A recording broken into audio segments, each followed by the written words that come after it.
Hello बच्चों, कैसे हैं आप लोग। उम्मीद है आप सब अच्छे होंगे। चलिए आइए शुरू करते हैं एक नया टॉपिक आज इंडियन ज्योग्राफी का, और उसका नाम है भारत में कृषि। इस टॉपिक से जो क्वेश्चन आते हैं वो भारत के विभिन्न फसलों के बारे में, उनकी उपज की दशाओं के बारे में, उनकी किस्मों के बारे में और स्थानांतरित कृषि जो भारत में की जाती है उस टेबल से क्वेश्चन आते हैं। तो ये बहुत ही एक बढ़िया टॉपिक है। आइए इसकी शुरुआत करते हैं। भारत में कृषि। यह भारत की प्रमुख फसलें गेहूं, चावल, कपास, गन्ना, चाय एवं कॉफ़ी। हम इसमें देखेंगे खरीफ की फसल, रबी की फसल, जायद की फसल और भारत की कुछ प्रमुख फसलें। स्थानांतरित कृषि के नाम भी देखेंगे, कृषि के वैज्ञानिक नाम देखेंगे और फसलों पर लगने वाले रोग देखेंगे। चलिए आगे देखते हैं। भारत एक कृषि प्रधान देश है और जो भारत में जनसंख्या इस पर है वो है 53.16%, या लगभग आप कह सकते हैं 54% के करीब भारत की जनसंख्या कृषि पर निर्भर है। कृषि को कहते हैं मानसून का जुआ। अब देखते हैं टेबल। देखिए,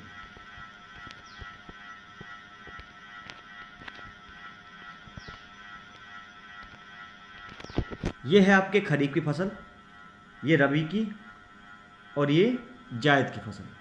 खरीफ की, रबी की और ये जायद की फसल। खरीफ की फसल का देखते हैं समय।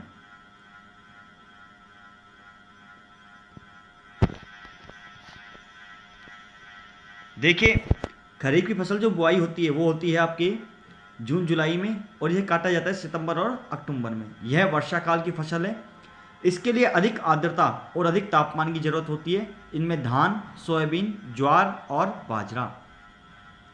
फिर रबी के लिए, रबी की जो फसल है उसके लिए आपको चाहिए, इसकी बुआई होगी अक्टूबर नवंबर में, मार्च अप्रैल में काटा जाएगा। सिंचाई की आवश्यकता होती है और मावट इसके लिए बहुत लाभदायक होती है। मावट क्या होता है? मावट होती है सर्दियों में होने वाली वर्षा, उसे बोलते हैं मावट, पश्चिमी विक्षोभ के द्वारा। और इन्हें गेहूं की फसल के लिए गोल्डन ड्रॉप्स को भी कहा जाता है। चलिए आगे देखते हैं।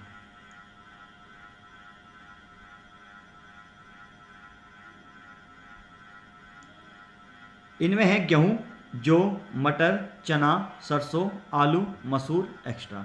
खरीफ की फसल के उदाहरण थे धान, सोयाबीन, ज्वार, बाजरा, तिल, तंबाकू, कपास और मूंगफली।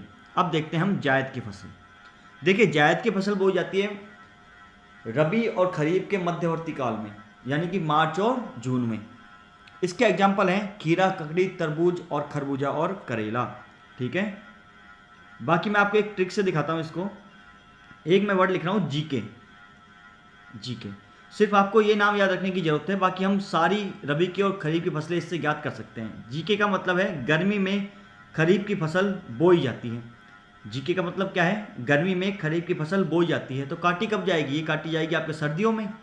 अब जब गर्मी में खरीफ की फसल बोई जाएगी तो सर्दियों में कौन सी बोई जाएगी? रबी की। और वो काटी जाएगी कब? गर्मियों में। आपको सिर्फ एक ये वर्ड याद रखने की जरूरत है, बस। आप रबी, खरीफ और जायद की फसलों को आसानी से याद कर सकते हैं। चलिए देखते हैं। ये देखिए मैप के थ्रू, ये है आपके मेजर क्रॉप्स एरिया। ये जो आपके डायग्राम है ये व्हीट का है, ये राइस का है, ये ज्वार का है, ये बाजरा का है। ये देखिए आप, ये बाजरा वाला क्षेत्र, ये राजस्थान के बाड़मेर में सर्वाधिक बाजरा होता है। ठीक है,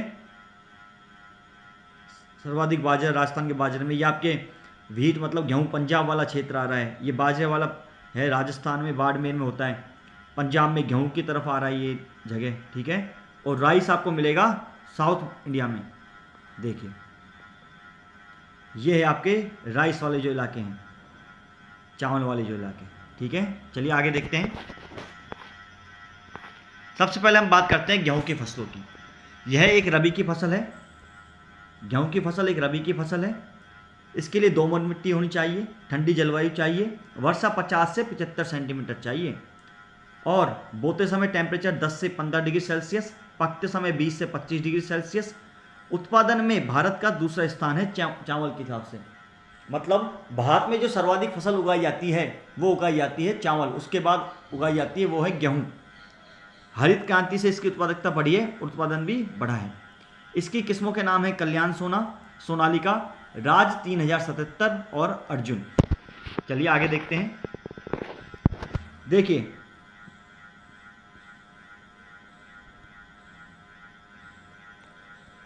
गेहूं और राई ये इन्हें बोलते हैं, जब इनके हाइब्रिड करा जाता है तो इसे बोलते हैं ट्रिटिकल गेहूं की प्रजाति, इसे बोलते हैं ट्रिटिकल गेहूं की प्रजाति। ठीक है, यह है मैक्रोनी। मैक्रोनी होता है कठोर गेहूं, शुष्क प्रदेशों में बोई जाने वाली प्रजाति, इसे बोलते हैं मैक्रोनी।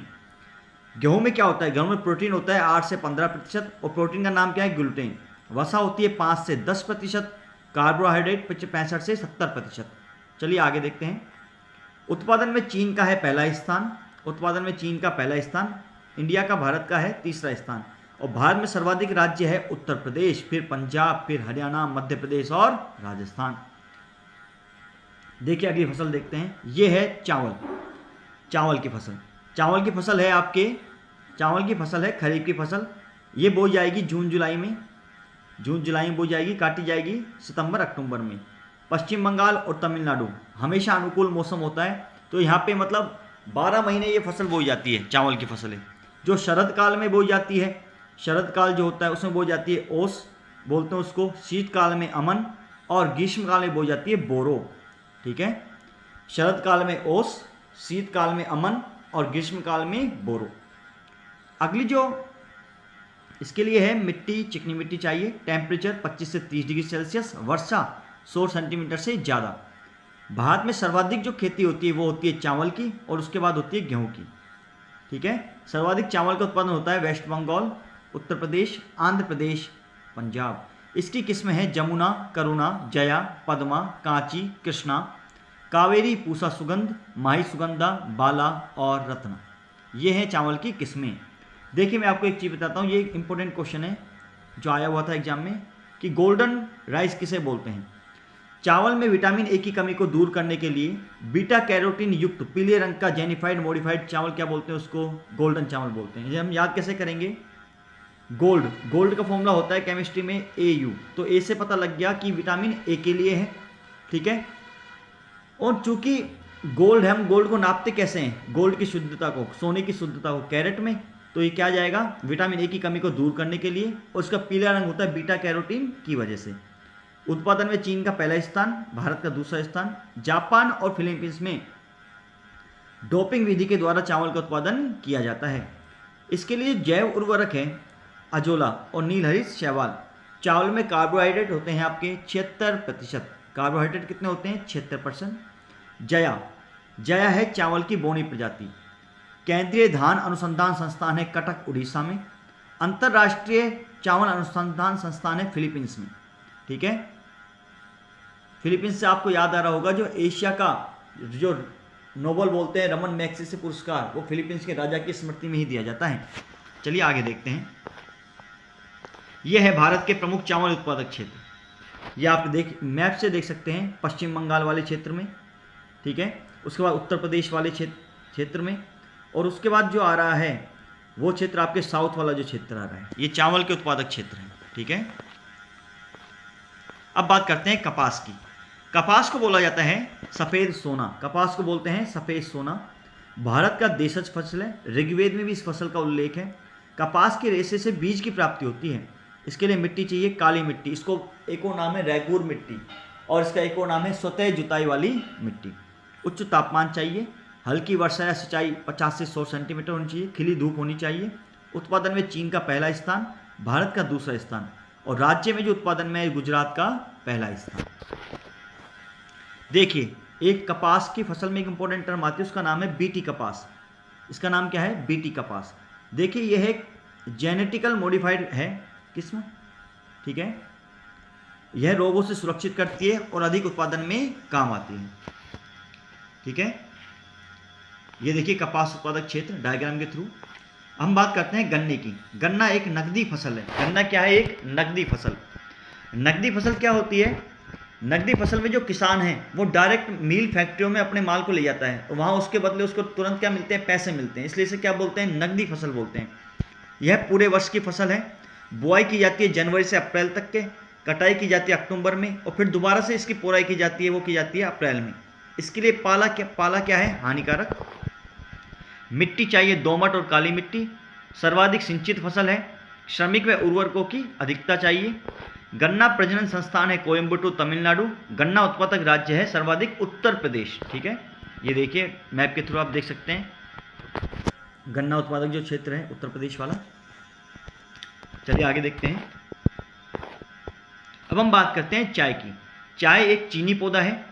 अंग्रेज इसको भारत से लेकर आए थे, अंग्रेज इसको भारत लाए थे चीन से, ठीक है। यह एक रोपड़ या बागानी फसल है। बाकी अन्य कौन कौन सी है रोपड़ या बागानी फसलें? चाय, कॉफ़ी, रबड़, नारियल, केला, ये क्या है? रोपण कृषि के अंतर्गत आती है। यह उष्ण एवं उपोष्ण कटिबंधीय जलवायु में होती है। ह्यूमस और जीवांश युक्त लेटराइट मिट्टी चाहिए। ढलानी क्षेत्र में होती है। सुगम जल निकासी होनी चाहिए। टेम्परेचर 24 डिग्री सेल्सियस से 30 डिग्री सेल्सियस। वर्षा 150 से 250 सेंटीमीटर। यह श्रम आधारित फसल है। इसकी जो किस्में हैं वो किस्में हैं बोही या चीनी और असामी का। उत्पादक क्षेत्र इसका असम और तमिलनाडु में है नीलगिरी की पहाड़ियाँ। भारतीय चाय बोर्ड है कोलकाता में। चलिए आगे देखते हैं कहवा या कॉफ़ी। इसके लिए टेम्परेचर चाहिए वो चाहिए 16 से 18 डिग्री सेल्सियस। बारिश चाहिए 150 से 200 सेंटीमीटर। ढलान युक्त भूमि होनी चाहिए। यह कहाँ होती है? सर्वाधिक जो कॉफ़ी भारत में होती है वो होती है कर्नाटक में, और यह होती है बाबा बुदन की पहाड़ियों में। बाकी नीलगिरी की पहाड़ियाँ केरल, तमिलनाडु, कर्नाटक में भी होती हैं। इसकी किस्म है अरेबिका और रोबस्टा। भारत का उत्पादन में स्थान है 6, और भारतीय कॉफ़ी बोर्ड है बेंगलुरु में। देखिए चाय और कॉफ़ी उत्पादक क्षेत्र भारत में, ये देखिए असम, पश्चिम बंगाल वाला हिस्सा। अब आप देखेंगे यहाँ पे एक कर्नाटक वाला जो हिस्सा आ रहा है, कर्नाटक वाला हिस्सा है। फिर यहाँ पे नीलगिरी की पहाड़ियों वाला हिस्सा है, ठीक है। चलिए आगे देखते हैं। ये सबसे इंपॉर्टेंट चीज़ है RSP के लिए, स्थानांतरित कृषि और उसके नाम। देखिए स्थानांतरित कृषि क्या होती है? किसी एक क्षेत्र में वहाँ की वनस्पति को जलाकर जो कृषि की जाती है उसे बोलते हैं स्थानांतरित कृषि। अब कुछ समय बाद जब इस भूमि से उपज कम आने लग जाती है, फिर इस खेत का अलग यूज करते हैं, फिर वहाँ की जो फसलें उसको काटते हैं, ठीक है। यह सबसे इंपॉर्टेंट टॉपिक है। चलिए देखते हैं इसको। उत्तर पूर्वी राज्य में इसका स्थानीय कृषि का नाम है झूम या झूमिंग कृषि। मध्य प्रदेश, छत्तीसगढ़ में नाम है देप्पा, ढाइया व वेबर। उड़ीसा में नाम है पामाडामी, कोमांग या ब्रिंगा। राजस्थान में वालरा। आंध्र प्रदेश और उड़ीसा में पोंडू या पेंडा। मेघालय में बोगमा। पश्चिमी घाट में कुमारी या पोनम। झारखंड में इसका नाम है कुरुआ। हिमाचल प्रदेश में नाम है इसका खिल। मणिपुर में नाम है पोमलू। और छत्तीसगढ़ के बस्तर जिला और अंडमान निकोबार क्षेत्र में नाम है इसका दीपा। ये बहुत ही इंपॉर्टेंट टॉपिक है RSP के लिए। चलिए आगे देखते हैं। ये है विभिन्न प्रकार की कृषि के नाम। सेरिकल्चर जो नाम है वो है रेशम कीट पालन से संबंधित। एपीकल्चर मधुमक्खी पालन। विटीकल्चर अंगूर उत्पादन। फ्लोरिकल्चर फूल उत्पादन। वर्मीकल्चर केंचुआ पालन। पोमीकल्चर फलों का उत्पादन। ओलरीकल्चर नाम है संबंधित है सब्जियों के उत्पादन से। पीसीकल्चर मछली पालन। हॉर्टिकल्चर बागवानी। एरोपोनिक्स हवा में पौधे को उगाना। और हाइड्रोपोनिक्स जल में पौधों को उगाना, यानी कि मृदा रहित कृषि, ठीक है। एक होता है NPK अनुपात, यानी कि हम जो फसलों में रासायनिक उर्वरक डालते हैं उसमें होता है नाइट्रोजन, पोटेशियम और फास्फोरस। उसका अनुपात क्या क्या लें, ठीक है। तो जो दलहन की फसलों हैं उनके लिए भारत में अनुपात है 1:2:1, यानी कि या फिर 1:2:2। नाइट्रोजन क्यों आवश्यक है फसलों में? ये फसलों की वृद्धि के लिए आवश्यक है। यह फसलों में प्रोटीन व कार्बोहाइड्रेट के उत्पादन में महत्वपूर्ण योगदान देता है। फास्फोरस क्या करता है? फास्फोरस पौधों में श्वसन, प्रकाश संश्लेषण तथा अन्य रासायनिक क्रियाओं हेतु आवश्यक है। पोटेशियम फसलों में पोषक तत्वों व पानी के स्थानांतरण में सहायक होता है तथा फसलों में रोगों के प्रति रोग प्रतिरोधकता बढ़ाता है। चलिए आगे देखते हैं। ये है कृषि से संबंधित भारत में प्रमुख संस्थाएं। भारतीय दलहन अनुसंधान संस्थान है कानपुर। नाबार्ड यानी कि राष्ट्रीय कृषि और ग्रामीण विकास बैंक है मुंबई। राष्ट्रीय मत्स्य यानी कि मछली संबंधी विकास बोर्ड है हैदराबाद तेलंगाना। चावल शोध संस्थान है कटक। राष्ट्रीय डेयरी अनुसंधान संस्थान है करनाल हरियाणा। भारतीय गन्ना अनुसंधान संस्थान है लखनऊ। विपणन व निरीक्षण निर्देशालय है फरीदाबाद। चौधरी चरण सिंह राष्ट्रीय कृषि विपणन संस्थान है जयपुर। भारतीय कृषि अनुसंधान संस्थान है नई दिल्ली। राष्ट्रीय मांस व पोल्ट्री बोर्ड है दिल्ली। केंद्रीय तंबाकू अनुसंधान संस्थान है राजमुंद्री आंध्र प्रदेश।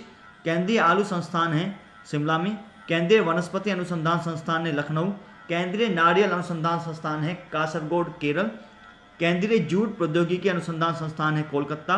भारतीय सब्जी अनुसंधान संस्थान है वाराणसी। केंद्रीय रेशम उत्पादन अनुसंधान व प्रशिक्षण संस्थान है मैसूर। केंद्रीय शुष्क बागवानी संस्थान है बीकानेर में। चलिए आगे देखते हैं। यह है विभिन्न प्रकार की भारत में कृषि क्रांतियों के नाम। हरित क्रांति संबंधित है खाद्यान्न उत्पादन, इसके भारत में जनक है MS स्वामीनाथन, विश्व में है नॉर्मन बोरलॉग। सर्वाधिक फायदा हुआ है इससे गेहूं की फसल को। सबसे पहले शुरुआत की गई थी 1966-67 में, ठीक है।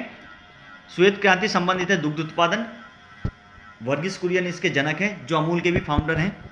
नीली क्रांति मत्स्य उत्पादन, भूरी क्रांति कोको उत्पादन, रजत क्रांति अंडा या कुक्कुट उत्पादन, पीली क्रांति तिलहन उत्पादन, लाल क्रांति टमाटर या मांस उत्पादन, गुलाबी क्रांति झींगा मछली उत्पादन या प्याज उत्पादन या औषधि उत्पादन, बादामी क्रांति मसाला उत्पादन, सुनहरी क्रांति फल उत्पादन या शहद उत्पादन, गोल क्रांति आलू उत्पादन, सदाबहार क्रांति जैविक खेती को प्रोत्साहन और किसानों का फसल का मूल्य उचित दिलाने और उत्पादन बढ़ाने से संबंधित, रजत रेशा क्रांति कपास उत्पादन, सुनहरा रेशा क्रांति जूट उत्पादन, सैफ्रॉन क्रांति केसर उत्पादन, ग्रे या स्लेटी क्रांति उर्वरक उत्पादन, हरी सोना क्रांति बांस उत्पादन, मूंग क्रांति मोटे अनाज से संबंधित, परामणि क्रांति भिंडी उत्पादन, इंद्रधनुषी क्रांति है सभी क्षेत्रों के उत्पादन से वृद्धि करने से, ठीक है।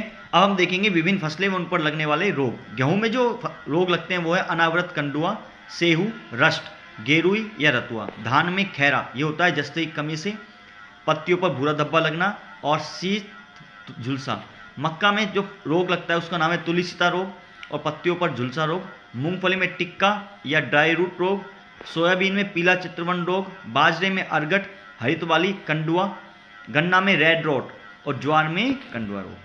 तो हमने भारत में जो कृषि वाला जो टॉपिक है इंडियन ज्योग्राफी का, उसको हमने RS के हिसाब से बहुत ही समराइज वे में देखा है।